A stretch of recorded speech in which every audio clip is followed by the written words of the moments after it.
Hey,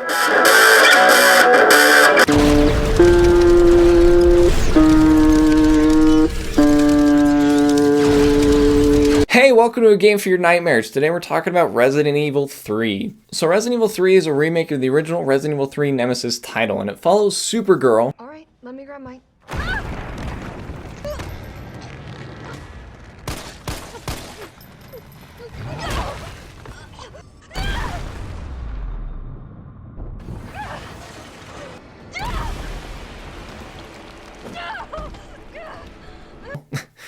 Jill Valentine, as she goes across Raccoon City to put a stop to Umbrella and figure out what in the world is going on. In the meantime, she's being chased by a creature named Nemesis, who is on the lookout to get rid of the remaining STARS members. The story of Resident Evil 3 is fairly similar to the original game. It definitely does kind of move things around a little bit and kind of changes things up a bit, and actually even cuts some things out. Per usual Resident Evil fashion, the story does start fairly simple, but gets complex the more you dive into it, and more creatures get introduced, the zombies change into different things, and just different things happen, and it's just really interesting, and it's a good formula that works really well for this genre. This game is unfortunately not the perfect Resident Evil 3 remake that I was hoping for. Resident Evil 3 Nemesis is one of the better Resident Evil titles, and it has plenty of awesome room to grow and be a really awesome remake, but this game unfortunately is not it. One thing that really bummed me out about this story is that in the original game you had moments where you could pick and choose what happened, and it branched off into different pathways and led to different endings based off what you choose, and in this game that's completely cut, which is fine because the story we got works, but it would have been really nice to have branching pathways to even give us multiple playthroughs. This is one example of many things that Resident Evil 3 doesn't do to expand upon the original, or even, like I said, takes away from the original. Resident Evil 3 Nemesis had a lot of really awesome things and moments, and this game actually completely gets rid of entire sections, boss fights, or even story moments. In the original game, Nemesis was a really big threat. You always had to be on the lookout for him, and he would pop up at the worst moments and give you lots of really big scares, and it was super awesome. But unfortunately in this game, he's not really much of a threat. If you're capable of pushing forward on the joystick, you're going to survive Nemesis no problem. It was a bummer because Nemesis was really pushed back to be in lots of really scripted sequences or boss fights that generally just weren't very memorable in the overall gameplay, and it's just very unfortunate because he could have been this really amazing threat that could have really just impeded your progress and really made Nemesis just this crazy threat, but he's really absent a lot of the time when you think he would be there, and when he is there, it's just very inconvenient and not very scary.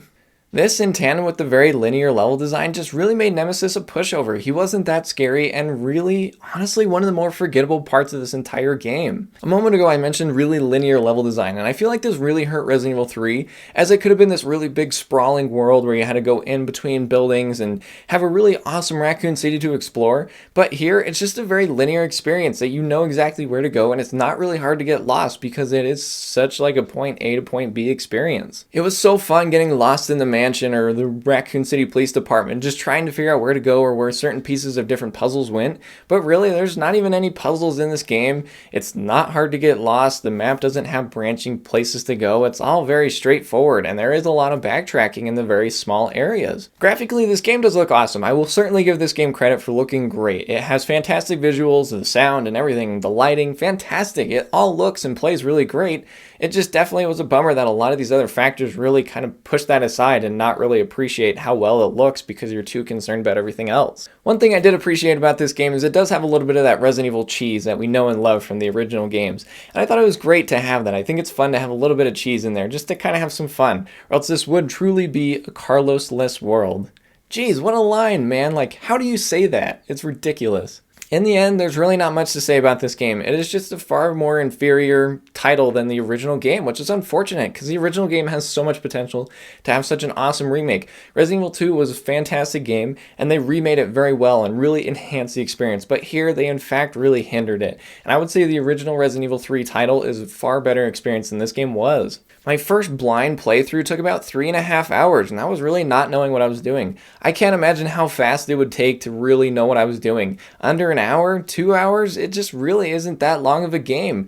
It just could have really been built upon and added to, but in fact a lot was cut, a lot of corners were just taken away, and it really hindered the experience as a whole. I really wish they would have waited like one more year and put more time and effort into this game to give us a really solid Resident Evil 3 remake that we really deserved. Like I said, Resident Evil 3 is a game that has a lot of potential, and this remake is just not the game that I was really hoping or wanting it to be. This isn't to say this game is bad. I really did have fun with this. It just was too short to really enjoy all the good parts. All the good parts only lasted for just moments, and everything else just lasted a lot longer than you really wanted it to, or just ended up being. It just is a game that didn't live up to the original, and it was a very unfortunate, and just, I'm really glad I didn't spend full price on this game. I mean, even the $30 that I spent felt like too much for this experience, which is so unfortunate, because it just was, there was so much potential, and it just was totally wasted. Hey, thank you so much for watching the video. I hope you really enjoyed it. So let me know down in the tombs below, what did you think about Resident Evil 3? I would love to hear your thoughts. And while you're here, if you want to sell me your soul and subscribe to the channel, that would be fantastic. Also, if you want to see more of me, I'm streaming over on Twitch at twitch.tv/agameforyourthoughts. I'm dying there all the time, and I would love to see you there. Thanks again for watching A Game for Your Nightmares. I hope you have a very spooky day, and we'll see you guys next time. Bye.